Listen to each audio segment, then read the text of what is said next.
네, 오늘은 섹션 4.1의 6번째 시간인데요. 제목은 SCL을 이용을 한 리밋 시오렘과 스퀴즈 시오렘의 증명이 되겠습니다. 그런데 재미있는 것은 이 SCL은 우리가 섹션 4.1의 세 번째 시간에 공부를 했고요. 리밋 시오렘은 섹션 4.1의 네 번째 시간에 공부했고요. 스퀴즈 시오렘은 섹션 4.1의 다섯 번째 시간에 공부했었어요. 지난 강의와 지지난 강의에서는 단순히 엡실론 델타 정의만 이용을 해서 리밋 디오렘과 스퀴즈 시오렘을 증명한 바가 있었는데요. 오늘은 4.1.3에서 공부했던 이 SCL을 이용을 해서 지난 2시간에 공부했던 것을 훨씬 손쉽게 증명하는 방법에 대해서 소개하도록 하겠습니다. 오늘 내용을 공부하기 위해서는 우리가 4.1.3에서 공부했던 SCL을 다시 한번 복습해 보도록 하겠습니다. Sequential Criterion for Limit이어서 함수의 극한과 수열의 극한을 연결해주는 정리였어요. 함수 f가 2에서 정의되어 있는데요. 우리가 항상 그랬듯이 2의 리밋 포인트 p를 하나 생각하도록 하겠습니다. 그러면 x가 p로 다가갈 때 fx의 극한이 l이 되는 것과 필요 충분 조건이 뭐였느냐면 이 p가 리밋 포인트이기 때문에 이 두 조건을 만족하는 시퀀스가 존재했어요. 어떤 조건이냐면 이 pn은 2의 원소인데 p는 아니에요. 그러면서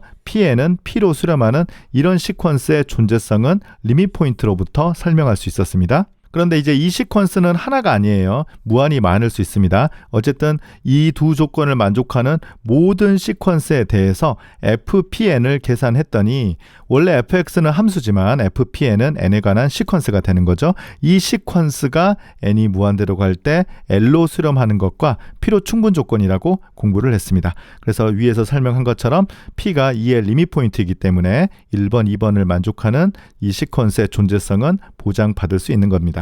오늘 강의는 SCL을 활용해서 함수의 극한 문제를 설명하고자 하는데요. 함수의 극한 문제가 있다라고 한번 해볼게요. 그러면 이걸 이제 직접 엡실론 델타를 이용하지 않고 SCL을 어떻게 활용할 거냐면 이걸 SCL을 활용해서 조금 전에 P가 리밋 포인트이기 때문에 존재했던 그 PN을 여기에 대입해서 수열의 극한 문제로 가져가 볼 거예요. 그래서 여기에서 여러 가지 수열의 성질을 이용을 해서 특히 우리가 이제 챕터 2에서 여러 가지 성질을 공부했잖아요. 그래서 우리가 원하는 결론을 얻은 다음에 다시 SCL을 가지고 함수 세계로 돌아올 거예요. 그러면 우리가 원하는 문제를 엡실론 델타 대신에 이 SCL만 가지고 증명할 수 있는 것입니다. 이 작전을 가지고 오늘 우리가 지난 시간, 지지난 시간에 증명했던 내용을 다시 한번 설명해 보도록 하겠습니다. 우리가 먼저 지지난 시간에 공부했던 이 리밋 디오렘부터 다시 한번 설명해 보도록 하겠습니다. 시오렘 4.1.6이었는데요. 그때도 언급했지만 시오렘 2.2.1과 비교할 수 있다라고 했었어요. 두 함수가 있고 P가 이 집합 2의 리밋 포인트일 때 두 함수의 극한이 A, B라고 이렇게 가정했었습니다. 이때 CFX도 CA로 수렴하고 fx 더하기 gx도 A 더하기 B로 수렴하고 fx 곱하기 gx도 A, B로 수렴하고 이렇게 나눈 것도 나눈 값으로 수렴한다라고 했었어요. 이건 이제 미적분학 시간 고등학교 때부터 우리가 잘 활용했던 식이고 우리가 4.1.4에서 엡실론 델타를 이용해서 이미 증명한 바가 있었습니다. 오늘은 이 똑같은 내용을 SCL을 활용해서 증명해 보도록 하겠습니다. 먼저 이 A번을 한번 설명해 볼게요. 여기에서 이제 설명한 것처럼 가장 먼저 SCL을 가지고 이쪽으로 와야 되는데 이 PN이라는 것은 P가 리밋 포인트라는 것으로부터 보장받는 그 시퀀스죠. 그래서 이 두 조건을 만족하는 시퀀스 PN을 먼저 생각하도록 하겠습니다. PN은 2의 원소이지만 P는 아니라고 했고요. PN은 P로 수렴하는 시퀀스가 되겠습니다. 이 두 조건을 만족하는 임의의 시퀀스를 하나 선택하는 것입니다. 그러면 x가 p로 다가갈 때 fx 극한이 a이다. 이게 가정이니까 여기로부터 SCL을 활용해서 이 시퀀스 세계로 넘어오는 거예요. n이 무한대로 갈 때 fpn의 극한은 a이다. 이 사실이 바로 SCL인 거죠. 그런데 이제 시퀀스 세계로 넘어왔으니까 우리가 챕터 2에서 공부했던 내용들을 마음껏 활용할 수 있어요. 그래서 CFPN이라는 이 시퀀스는 우리가 챕터 2, 즉 섹션 2.2.1에서 이 상수 C는 앞으로 나갈 수 있다라고 배웠거든요. 그래서 상수 C가 앞으로 나가고 C 곱하기 FPN의 극한이라는 것을 알 수 있어요. 그래서 이게 바로 섹션 2.2.1입니다. 그래서 이 값이 바로 위에서 가정했듯이 A니까 CA가 되겠습니다. 그래서 챕터 2의 결과를 이용을 해서 우리가 원하는 결과를 얻었거든요. 이제 남은 건 뭡니까? SCL을 이용을 해서 우리가 다시 함수의 세계로 돌아오는 거죠. 그래서 CFPN의 극한이 CA가 되니까 다시 한번 SCL을 활용해보면 CFX의 극한이 CA이다. 이렇게 다시 함수의 세계로 돌아와서 우리가 원하는 결론을 얻을 수 있었습니다. 그래서 이 SCL의 장점은 함수의 세계와 수열의 세계를 왔다 갔다 연결해주는 필요 충분 조건이기 때문에 서로 반대쪽 세계의 결과를 활용할 수 있다는 것입니다. 거의 비슷한 증명이지만 이제 함수가 두 개 있는 경우 이 B번도 한번 설명해 보도록 하겠습니다. 두 함수의 극한도 역시 이렇게 쪼개진다는 것입니다. 첫 줄은 똑같아요. 아까 했던 그 1번과 2번 조건을 만족하는 임의의 시퀀스 PN을 선택하는 것입니다. 그리고 가정은 fx의 극한이 x가 P로 갈 때 a이고요. 그리고 gx의 극한은 b다. 이 두 개가 가정이죠. 그러면 먼저 SCL을 이용을 해서 수열의 세계로 가보도록 하겠습니다. 그러면 FPN의 극한은 A이고요. GPN의 극한은 B가 되겠습니다. 그런데 이제 이 수열의 세계에서는 FPN도 지금 수열이고 GPN도 수열이잖아요.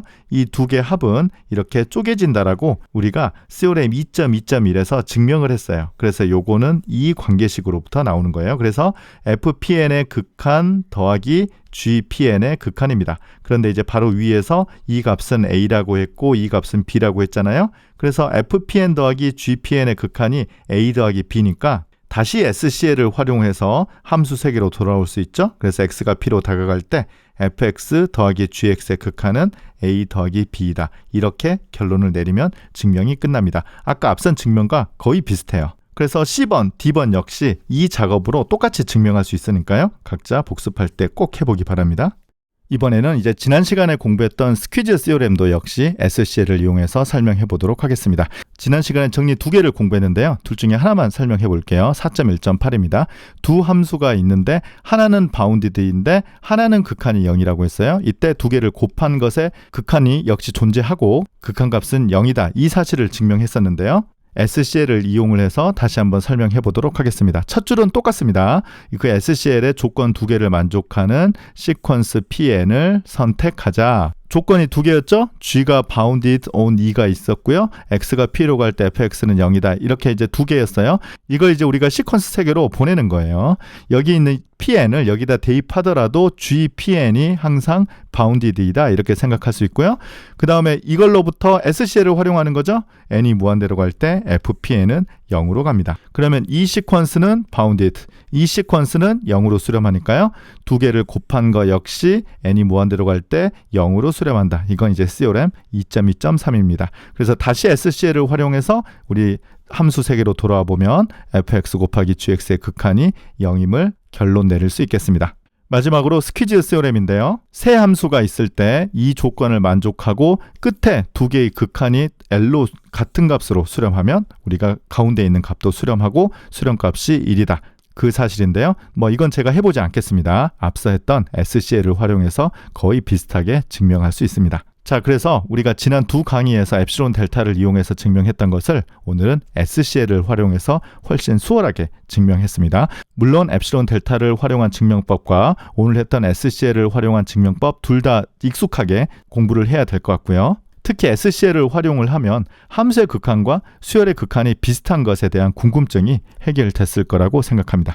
네, 오늘 강의 마치겠습니다. 감사합니다.